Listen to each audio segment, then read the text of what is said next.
From the research guide, this will be the first Colts-Broncos game without Peyton Manning involved since Week 5, 1993. And that was October 3rd, 1993. And I just thought maybe a little trip down memory lane. I wrote about this on the end around. I thought you guys might be interested in it. We were all alive at that time. Greg, maybe not. Greg was born in like 2007 at 32 years old. That's a theory that's out there in society. I was living my life at 14 more than y'all. I was out there. I can tell you what I was doing in 1993. All right. So the number one single on October 3rd, 1993 was Dream Lover by Mariah Carey. Remember this banger? Oh, yes. At the height of Mariah Carey's powers, I would say. Also the height of her, the good girl phase. Before she turned into a bad girl. Before ODB. Is that what you're... Before ODB came into the mix. Before ODB came and changed everything. That was where it changed. The number one movie on that weekend, the last game between the Broncos and Colts, without Peyton Manning involved, was, and this is a bit... Ooh, I could guess. This is a bit fortuitous. Go ahead. You'll never get it. The Good Son.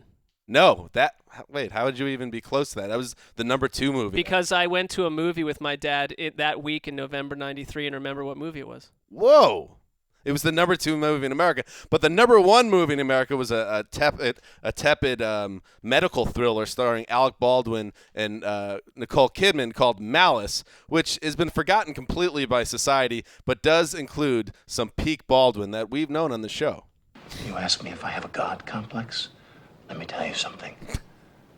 I am God. It's a great movie, actually. Wasn't like every movie in the 90s had Malice in the title or something? Yeah, it had to be a rule. It was usually 2 words and Malice in there somewhere. And the number 1 sitcom of in October 1993 was Seinfeld.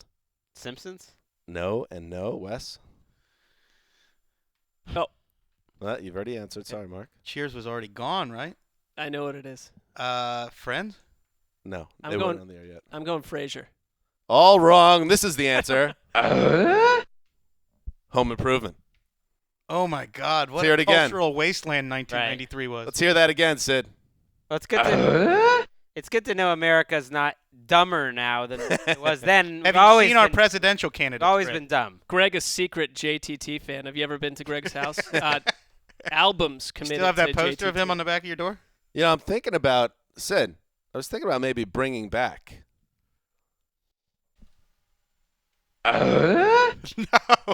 No. Why not? No. What does it even mean? It means it's a little you're too a guy and you just need your space and you want to get in the garage. You want that wife to get off your back every once in a while. You just want to go. Cindy, what are you doing back there? People have spoken on Tim Allen. They actually have they've been running the Home Improvement 2, the Tim Allen show, for like 5 years. It doesn't have that title, but it's essentially the exact it's same like Last show. Man Standing, I think. Anyway, let's talk the game. So, Peyton Manning not involved in this game, as we know. But you know who is? Andrew Luck. And you know who else is? Trevor Siemian, a guy that maybe got a little overhyped about his play in that game, but he made some plays in that football game, that opener. Mark, what were your takeaways? Clear-eyed, concise takeaways. Throw out, all the hyperbole. How did you think Trevor Siemian played? Better than last year's Broncos quarterbacks. And with the way this team is set up, I think at some point they're going to transition to Paxton Lynch, but Trevor Siemian throws the ball better than Mark Sanchez did. And I would say that in the end that John Elway will be viewed favorably for not overpaying Brock Osweiler, as we discussed a few weeks ago. I think Trevor Siemian is a good bridge to Paxton Lynch. I think he'll be fine. The Broncos are going to be better than the Colts at, 21 out of the 22 positions on the field in this game? They should blow the Colts out early, and if they don't and they let it come down to Andrew Luck versus Trevor Siemian with the game on the line, they could be in trouble. But it's hard to see the Broncos' defensive personnel not taking advantage of the Colts' offensive line, or the Broncos' offensive personnel and C.J. Anderson not taking advantage of a wretched Colts defense. I don't think you can overstate how dominant Denver's offensive line was in the running game last week.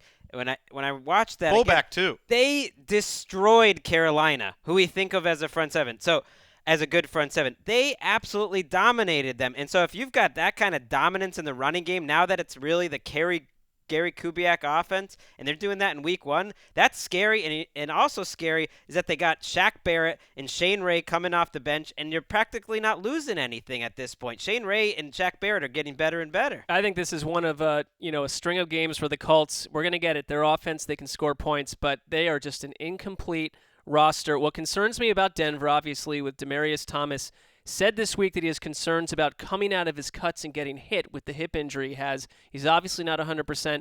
But the way that they ran the ball, C.J. Anderson is set up for a huge season in this offense, and I don't see it slowing down. He's going to have a huge week against Indianapolis, barring a stunner. You going to lock it up? No. I know. As we were talking about this, I was thinking this would be a logical lock. Because they're probably they're big time favorite. I like my locks to have a little bit of flavor. This is a little bit too block and tackle for me. In fact, I like them to be wrong quite a bit. So that's where I'm going.